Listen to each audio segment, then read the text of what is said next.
Hi, I'm Jonathan Rogers, Game Director on Path of Exile 2, and welcome to GGG Live. Today we're going to show you an exclusive reveal for what's coming next for Path of Exile 2.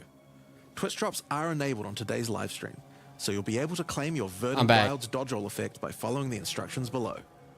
Now today, it's finally time to show off a new class that we know everyone in the community's been waiting for. So let's roll the trailer for Path of Exile 2, The Last of the Druids. Druid. I think drops are on.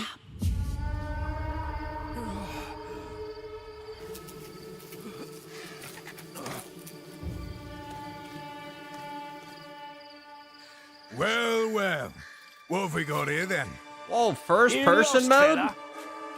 Hey, we're talking to you. I asked you a question. No.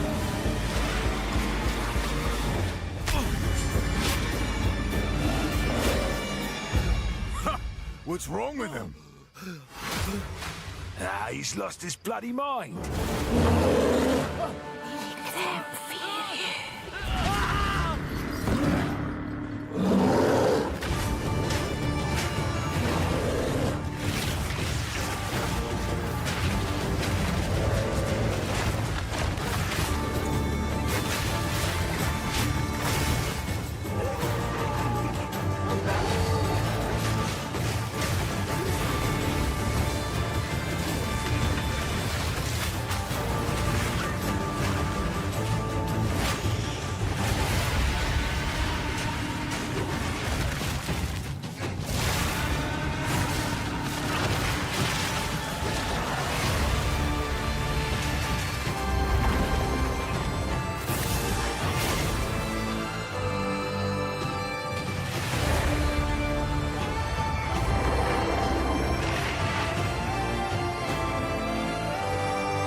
There it is. Find you, evil.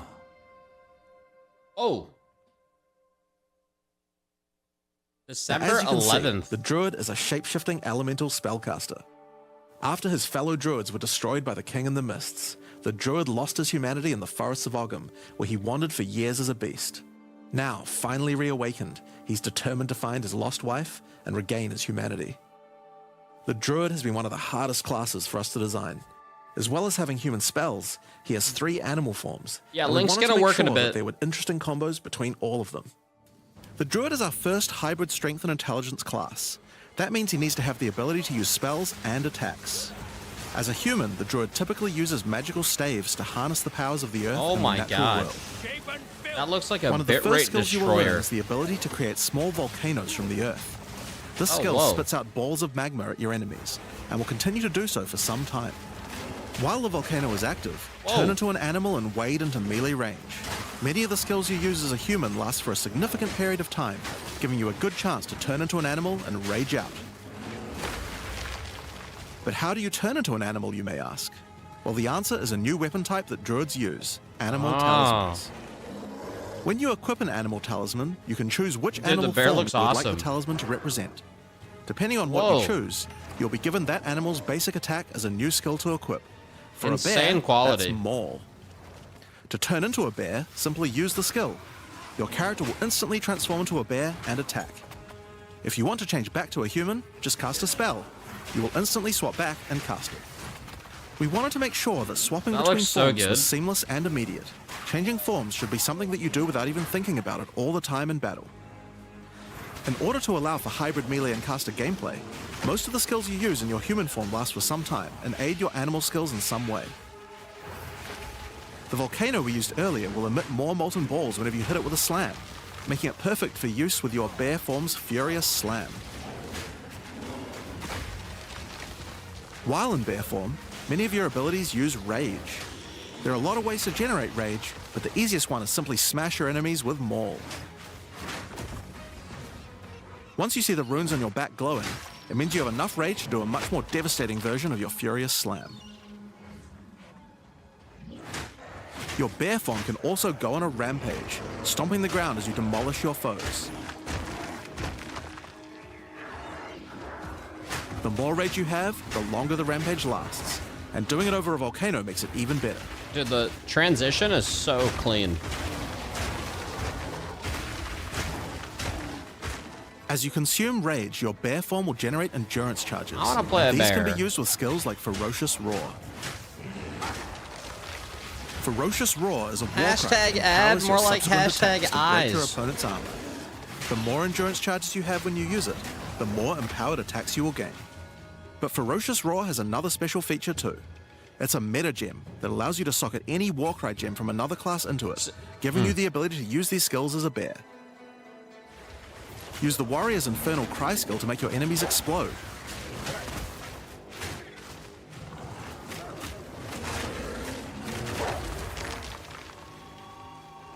Or use Seismic Cry to stun your enemies and double up the number of slams you do. Wait, can you just stay in bear form the whole time and do no spells? You can even use it with Ancestral Call, a skill that turns you into the fire god Cow. Ever What? wondered what the Karui god of war would look like if he was a bear? Well, wait no longer. Finally, build up enough rage and you can use one of the bear's ultimate abilities, Walking Calamity. This skill summons a storm of fire around you for some time, while generating even more rage to power your other abilities. A true bear apocalypse. Now the bear is known for being a slower and more lumbering animal, with slower attacks and heavy slams. But what if you want to turn into something a little more nimble? Well, let's check out the second animal form for the Druid, wolf form. For the wolf form, we wanted to go fast and furious. Even just the wolf's basic attack will leap forward and rake his foes.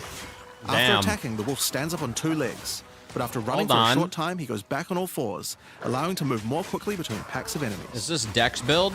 The wolf has a lot of cold attacks based on its Ooh. association with the moon, and the first of these is Lunar Assault. It's great for freezing your enemies in place. After they're frozen, use your basic rake attack to knock shards of ice off your enemies, which land on the ground nearby and explode. If you want to get into battle quickly, you Damn. can use your pounce attack. This skill leaps at a target and applies a mark to them. Killing the marked enemy will summon a wolfman into your side, allowing them to fight with you. Mark and kill as many enemies as you can to build up a sizable pack. While an enemy is marked, your wolves will prioritize that target and do more damage the more wolves you have, so make sure you keep your pack strong. Now, one problem you might run into is your wolf pack dying in boss fights. You often don't have any enemies that you can mark and kill in order to regenerate your pack. To deal with this problem, you can use Cross Slash. Cross Slash jumps backwards and does a vicious double slash. Any marks on your target explode and triggers their abilities. This allows you to pounce to mark an enemy and then summon a wolf even without killing it. Cross Slash also has another feature though. Remember those ice fragments from before? Well, Cross Slash will propel 0 any ice DPS. shards on the ground towards its central target. First, freeze your enemies with Lunar Assault. Then rake them to create as many ice fragments as you can. Then follow up with Cross Slash to generate a field of icy explosions to obliterate your This enemies. class seems so sophisticated compared to like all the other classes. If they're still alive after that, your pack of wolves can finish them off.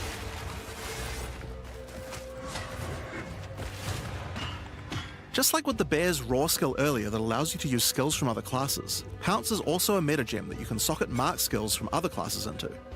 So for Even the example, werewolf you looks might want cool. to try adding Freezing Mark from the Monk to Pounce. After pouncing at an enemy, Cross Slash to explode the mark and gain extra cold damage for a time. The wolf has many other ways to go all in on cold though. Using the Arctic Howl Warcry will allow you to add cold damage and chilled ground to any slam, while buffing your pack of wolves as well. You can also use it to freeze enemies that are close to being frozen. I making it didn't much play faster Act to use 4. your other combos. Finally, the wolf also has the ability to call down the power of the moon to transform into an Arctic werewolf with Lunar Blessing. God In this damn. form, you move and attack more quickly and deal extra cold damage. The Consuming ice rage will werewolf extend the seems pretty duration of your badass. Arctic wolf form. So you could try a hybrid bear and wolf build if you want to utilize the skill to its full effect.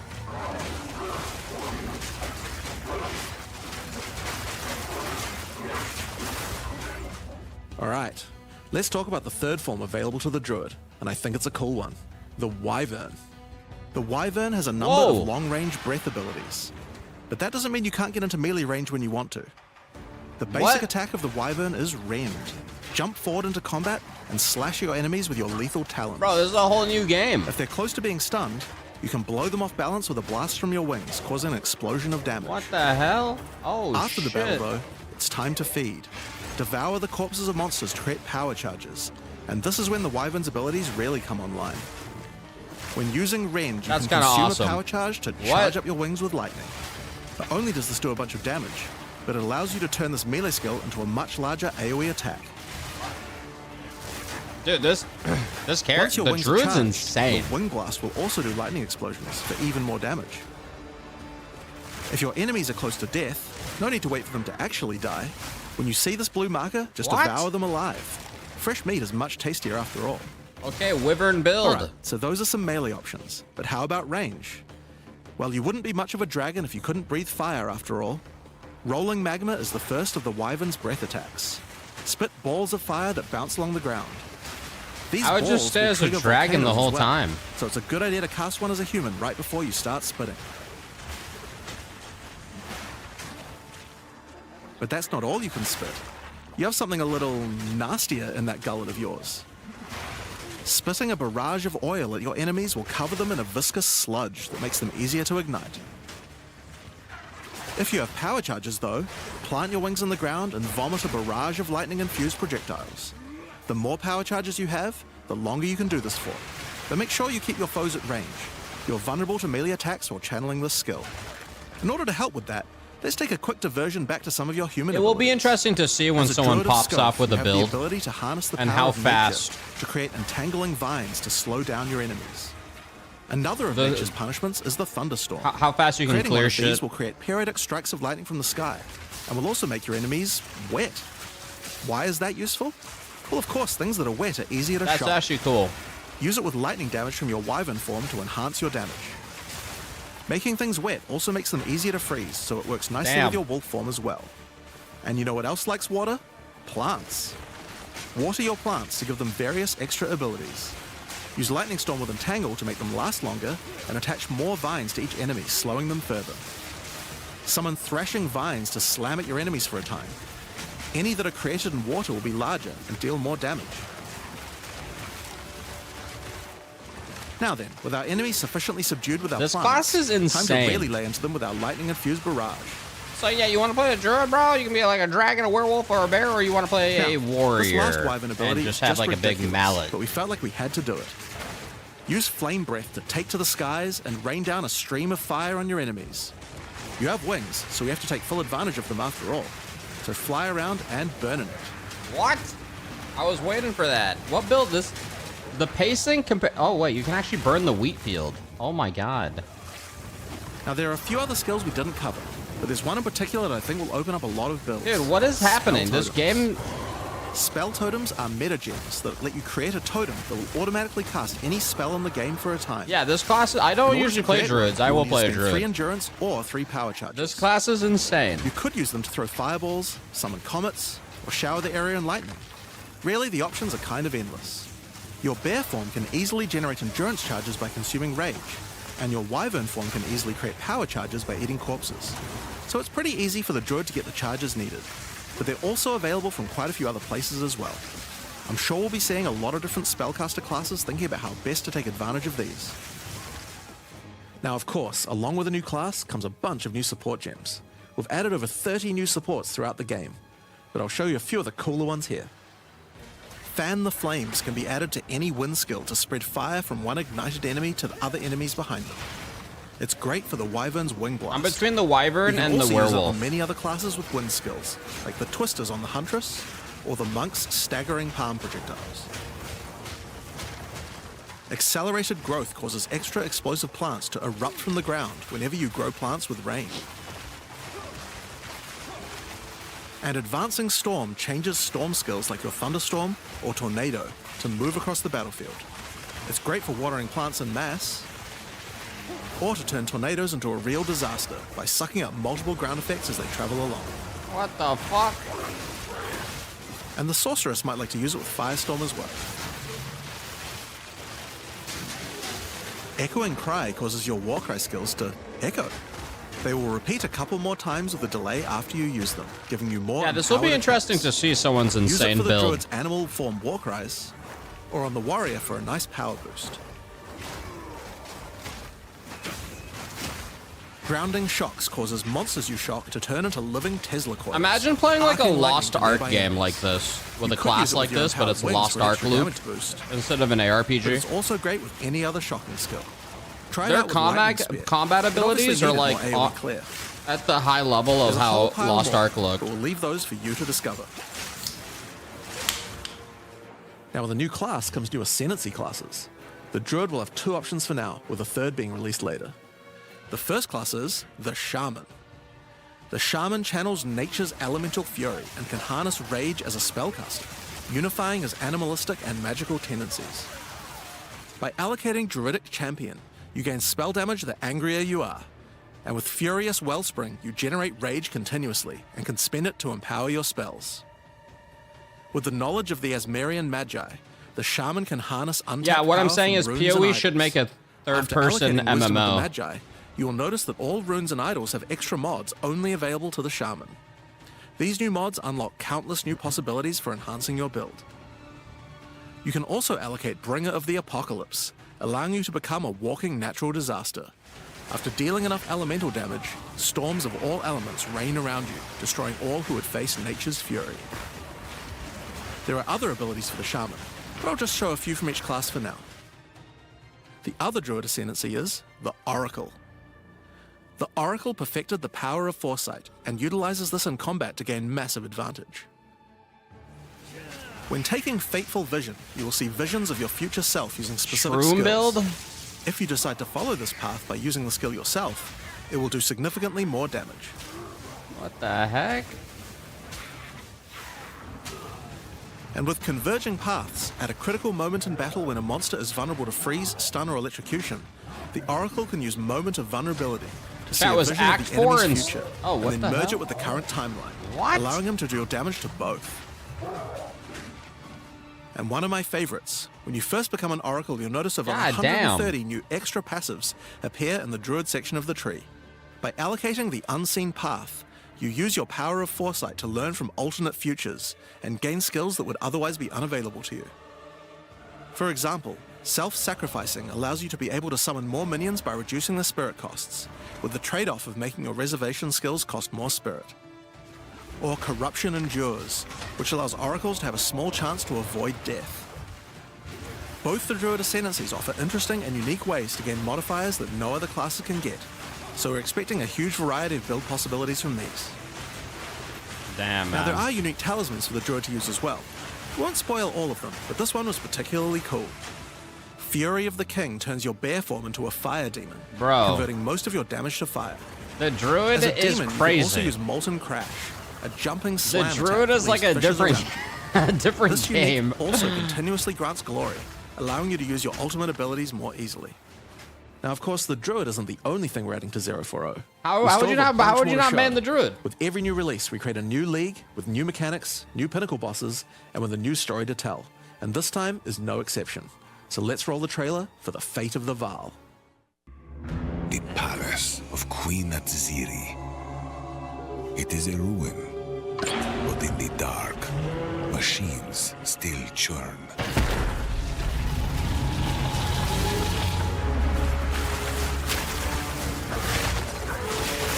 Yeah, like the Druid. Act 4 plus Druid sounds like it'd be Has many insane. functions. And with it, a chance to save the Vaal. A gateway through time.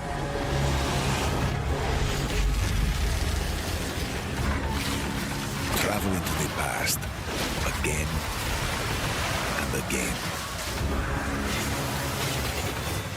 It'd be cool if you could do a build where you're just in the air the whole time, just burning everybody. You will be rewarded for your sacrifice.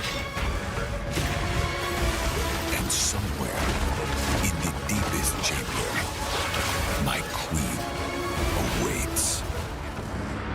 I beg of you, hear me. The beast cannot give you what you desire. You may have studied it, Doriani, but you do not know it like I do. It adores me. Come now, give unto me your desire. At At last, fulfill my soul. Fate of the Vaal.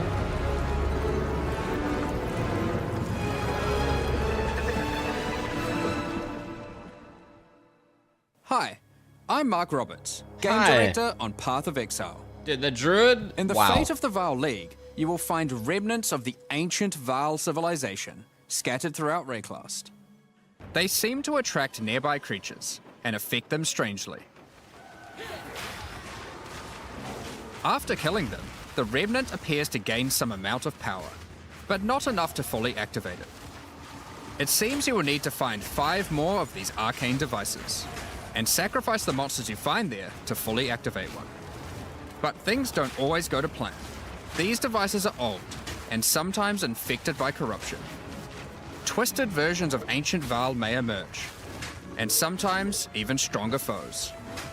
On fully activating one of the devices, fully addicted you to the finally game when it discover launched. its true purpose.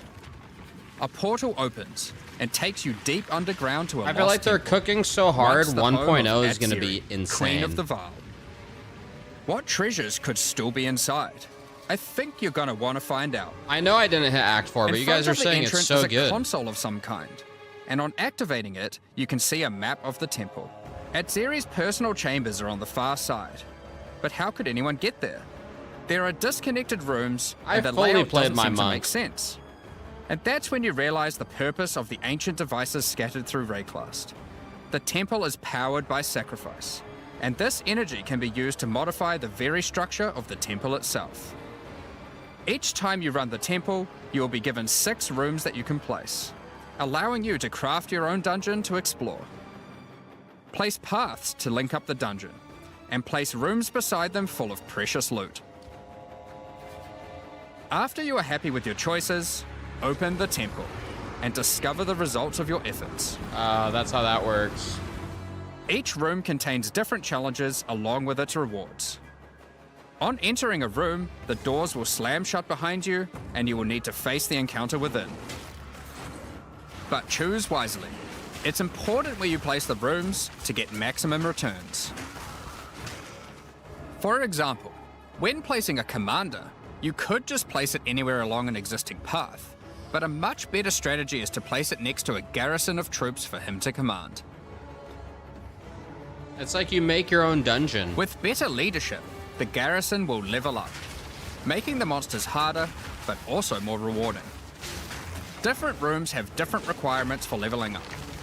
For example, if you want to fully level up a smithy, you will need to supply it with golems from an adjacent golem works, and hook up a generator to the power network to supply it with power. After doing so, the golems will be powered up, making them much more dangerous. You don't need to memorize what interacts with what. When selecting a room, you will be shown the locations that will make other rooms level up, and exactly what effect it will have on the temple. Yeah, they're gonna announce PoE Blitz after this. After running the temple, You'll see. a few of the rooms will destabilize and be removed. I know It will be they're up to making you it. to I know they rebuild are. the temple, adding I know they're 6 doing more it. rooms each time you come back, making the temple larger and larger and larger. I know they are. So that's the basic functionality of the Why temple. would you make your enemies But stronger? there is a Because they lot drop more. better loot. Once Doriani finds out about your travels to Vaal, he will attempt to persuade you to take on a new mission. The temple entrance contains a prototype of the time portal device. It will be able to take you back in time, but only to one specific point, right before Atziri triggered the cataclysm that destroyed the Vaal. He requests that you go back and attempt to stop Atziri to prevent the Vaal from ever being destroyed.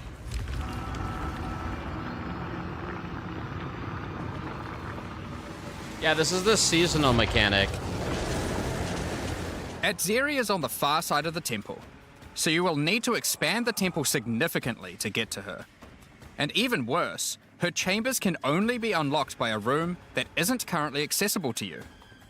In order to deal with that, you are going to need to visit the architect of the temple. To get to him, you will need to place path rooms. But while doing so, you will probably want to exploit some of the Vaal technology only available in the past. Once you can travel into the past, a whole new set of rooms are available to you, and they have some pretty insane rewards. I know, the Druid level looks 1, so the good, it makes corruption the chamber other can be used to classes corrupt a seem a single lot more item. basic. It's But like, placing it next to a the thaumaturge to run Druid the place, popped off so and hard. a sacrificial chamber to provide soul energy, you'll be able to level it up. And it's worth it. Because once you get the room to level 3, there are some very nice rewards to be had. In a level 3 corruption chamber, you will find this mysterious device. It has a slot to place an item, and it only accepts items that are already corrupted. What will happen to them? Well, normally once an item is corrupted, you can't modify it any further. But this device allows you to corrupt your item a second time, adding another enchantment. This has the capability to craft some very powerful items indeed. But be warned, the Vaal are all about taking risks in the pursuit of power. Double There is corrupt. a 50% chance that the item will be destroyed. Of course. But that buff, though. But that buff. Oh, it ate it. Oh, shit. Each room has its own interesting mechanics Bricked. and rewards when it levels up. Many of them contain bosses to fight, special drops, and in many cases, new crafting opportunities. For example, a level 3 alchemy lab has a nasty Vaal construct to fight, but if you can defeat it, you can find new corrupted soul cores. Like Guatalitzi's Thesis, which on boots allows you to sacrifice your life to run faster. What the hell? Or Sitaqualotl's Thesis, which on gloves will revive one of your minions whenever an offering expires. Get a sacrificial chamber to level 3, and you will need to face a highborn priest of sacrifice. More Defeat speed, him to be faster. able to further corrupt a Vaal unique, modifying it in unpredictable ways. One of the mods of this unique will be removed and replaced with another random mod.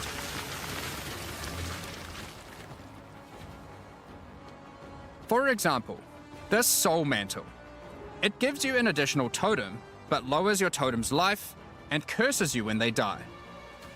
By using the machine, this could result in a terrible item Is this if you Lirik remove the from good YouTube? mod, Yes. but also some amazing items if you replace the downside. You found me, bro. You found me. Now, one extra thing to mention about these Vaal crafting machines.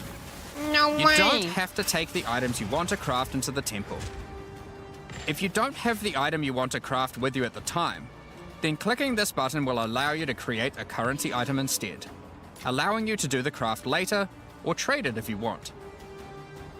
Now, there are all sorts of interesting rooms you can find in the temple, but the last one I want to show you today is the Flesh Surgeon. A lot of things are lining up on December 11th. A Vaal Flesh This Surgeon comes can out be the leveled 11th up as by well. placing him next to a high-level synth flesh lab.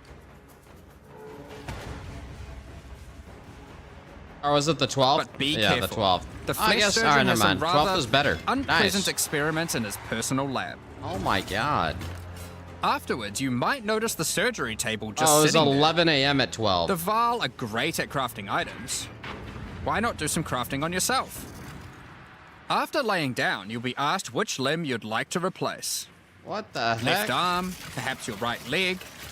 Each limb can get a different set of random bonuses, so choose wisely. That's After new. getting up from the table, try out your new limb. It seems to work fine, and even perform better than your normal one. Now, there is just one thing with replacing body parts. If you die and are resurrected, your body will return to its natural state. You might need to return to the Vaal Surgeons if you want another robot arm, and maybe get a better one next time. Yeah, what up, Fix? Some rooms, like the Commander, can give you a new type of reward. Medallions Zaladdle. that can be used to manipulate the temple in other ways. Using a Queeper-Lartl's medallion will allow you to artificially boost a room, even if it doesn't meet the normal requirements to level up. And a Huatalotli's medallion will stop rooms from his destabilizing name? when you complete a Huataloth? temple. allowing you to guarantee getting a reward a second time. Great if Water you want to loss? stock up on double corrupts. Now, with all that aside, time to face the Architect, and you will be in for a fight. Zippocado. Once defeated, you will find another console that can be used to modify the temple. But this one is special. It allows you to place new types of rooms with specific rewards. There are rooms with specific uniques, special runes, and currency. But also a few other, more niche crafting experiments. Like this one, that can extract the socket balls back out of an item, at the cost of destroying it. Ah. Now, something really important is every league we release a significant amount of content for the endgame. In order to make sure that the Fate of the Vaal works well for late game players, we've added many mechanics to make sure that you can scale the difficulty and rewards to match. Getting some rooms to level 3 adds extra mods to the entire dungeon, and these stack with each other. So in endgame, when you can get some really big temples, you can generate a challenge that can even match the strongest of characters. We also start to introduce ways to store up energy for the temple, allowing you to save up many runs so you can do them later at your leisure, and not interrupt your mapping too often. Now in each league, it's important that was we a have new a monk new build. pinnacle boss to test your character's might. In the Fate of the Vaal, you will get to face Exile while she was at the peak of her power. One of the rewards you will gain by defeating the Architect is the ability to place the Royal Access Chamber. Once connected to your temple, you can visit it to finally reach the Queen of the Vaal herself. This fight takes place at a critical moment in history, right as Exile communes with the beast's power and takes her true corrupted form. Now, we are not going to show you the whole fight, but we will tempt you Spoilers. with one of the rewards. This is Exile's rule. This staff gives additional levels to all of your corrupted gems and lets you trade life for extra. What happened, dude?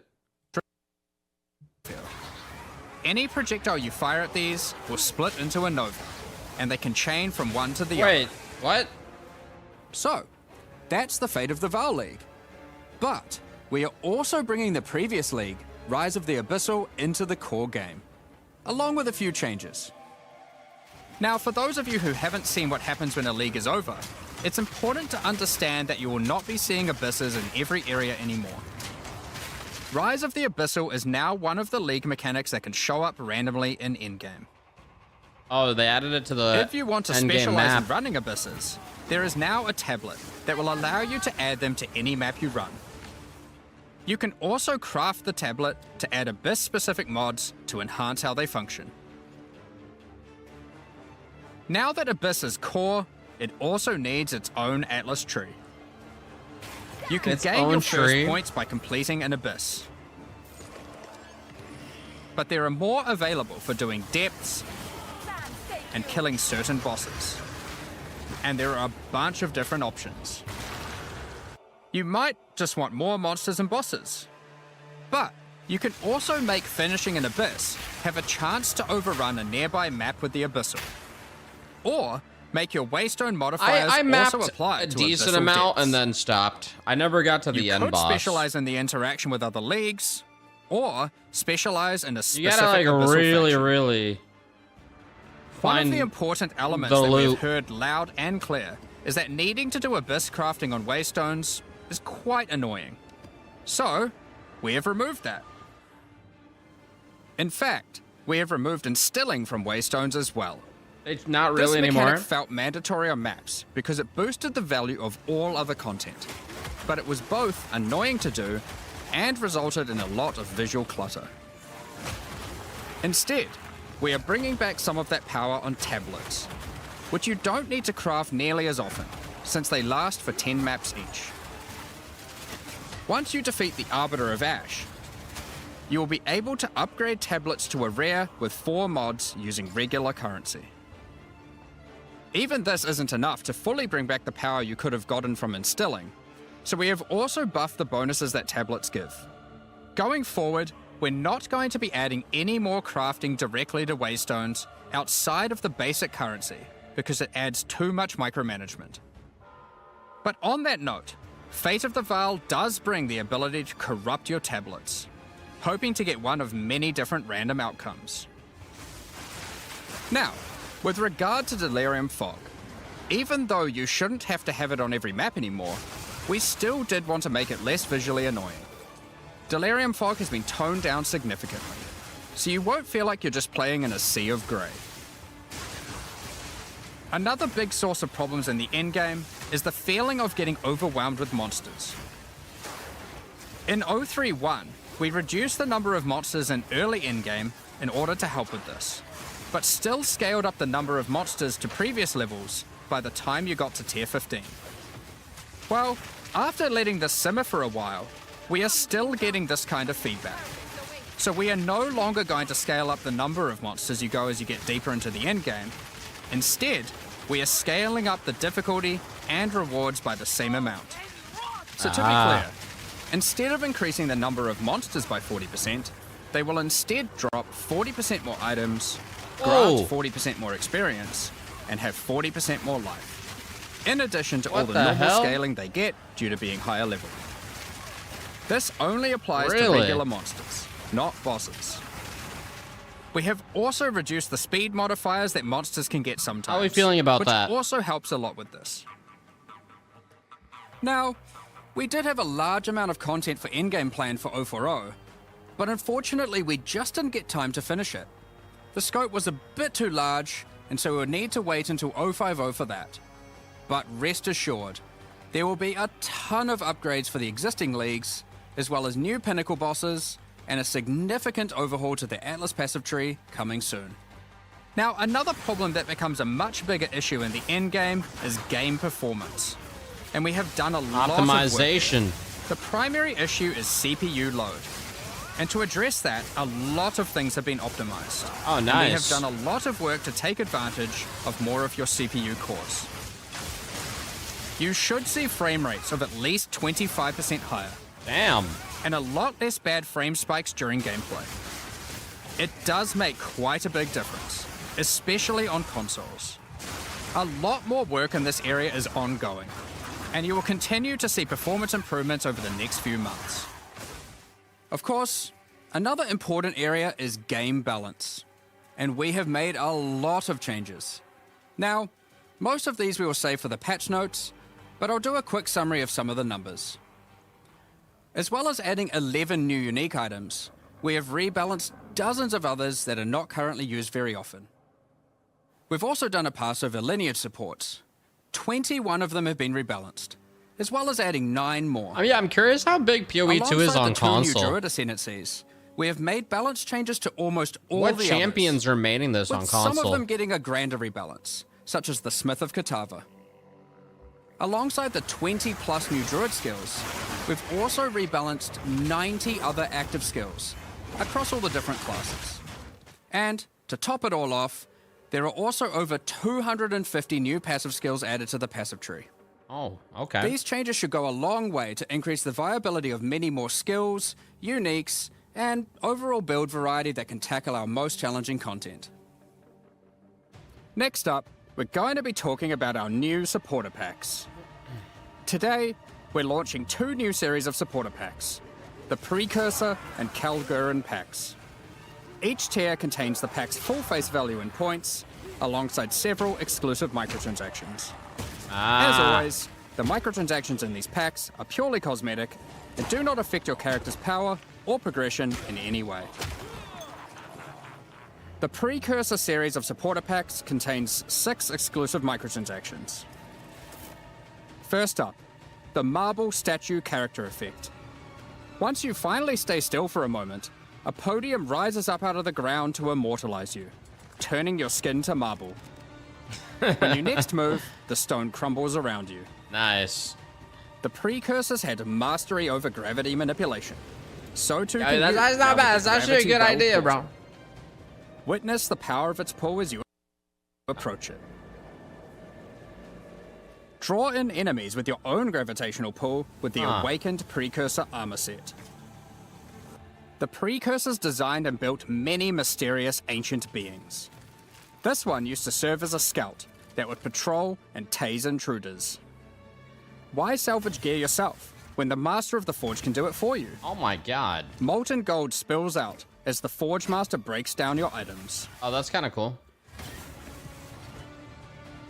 The Relic of the Precursor's map device is a mysterious machine that sits atop ancient colossal statues. Whoa. It keeps track of the number of charges consumed on your Precursor tablets used in the device. The Kalguran Pack series also contains 6 exclusive microtransactions.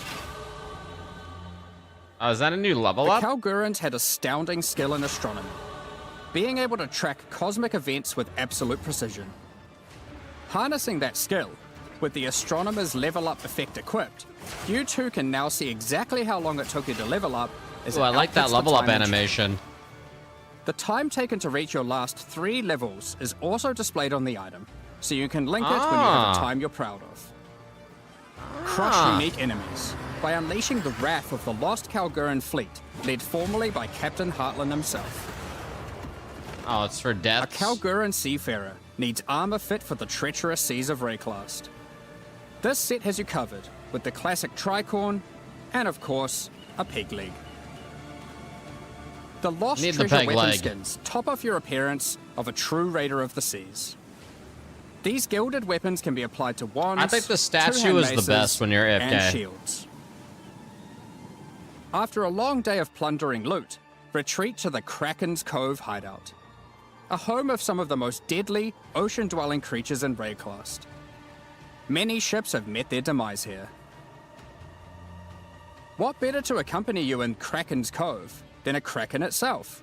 Replace your stash with a dormant kraken, waiting for its prey. As you approach, it will awaken and terrify both you and any guests in your hideout. That's kind of cool, bro. Alongside this, an extra stash skin item will be granted to you, and when placed, will automatically open to any stash tab set with the currency affinity, to help having to navigate through your tabs. Ah, I see. Additionally, any microtransactions from the supporter packs will be made available for use in Path of Exile 1. Thank you very much for all your ongoing support. I still think the Druid was the most insane thing. Q&A with Ziggy D. Afterwards, at 11 AM NZ time, we'll post the patch notes. With release at the end of next week, our community team will be posting crucial information you'll need for the release. Yeah. Keep an eye on the news. Thanks for joining us today and checking out our latest developments. We're looking forward to playing alongside our fellow shapeshifting exiles, all while uncovering lost Vaal secrets by doing some dungeon crafting. We'll begin the Q&A shortly, so please get your questions ready. Chat, get your questions ready, even though you probably got to ask them in the PoE channel. Welcome back, Exiles, to the Q&A portion. I am your host, Ziggy D, and today we're going to be touching on the design of the Druid and the fate of the Vaal League while we gather some community questions. Then we'll deep dive into endgame, balance, and other game design topics. I am, of course, joined by game directors Jonathan Rogers and Mark Roberts. How you guys going today? Oh, very good. I mean, you know, it's been a great one to work on this one. Like, I've really enjoyed it. So yeah, it's definitely great to see you again. And it feels like it's only been like no time at all since the last time you were here with the PoE1 release. It feels like only several weeks, and that's pretty accurate. yeah. We get to see you twice as often now, so that's fun. Yeah, I'm around every 2 months or so now, roughly. It's great. I love it. Let's keep going. So I do have to open with this, though. Is like, Druid looked a little bit weak, I think, in the demonstration video today. Yeah, I think one of the issues that we have is like we're so concentrating on like just demonstrating how the mechanics work that we sort of forget to be like, okay, let's actually make sure the damage numbers that we're doing on this like test character we're filming here are actually like in line with what people actually normally expect. So yeah, there's just a few things there that we probably should have caught and made a little stronger there. But yeah, when you actually play it, it's certainly from the alpha feedback incredibly powerful. Like Yes. you know, Chat, exclamation point PoE2, it should link you to the Druid page. Well, I can assure you that on alpha there's That they just spoke of. So, you know, it just comes down to the things you go through in order to demonstrate stuff. If you guys want to check this out, though, panel down below as well. Make some videos showing. They're doing the Q&A as well, so if you guys want to watch that, do it up.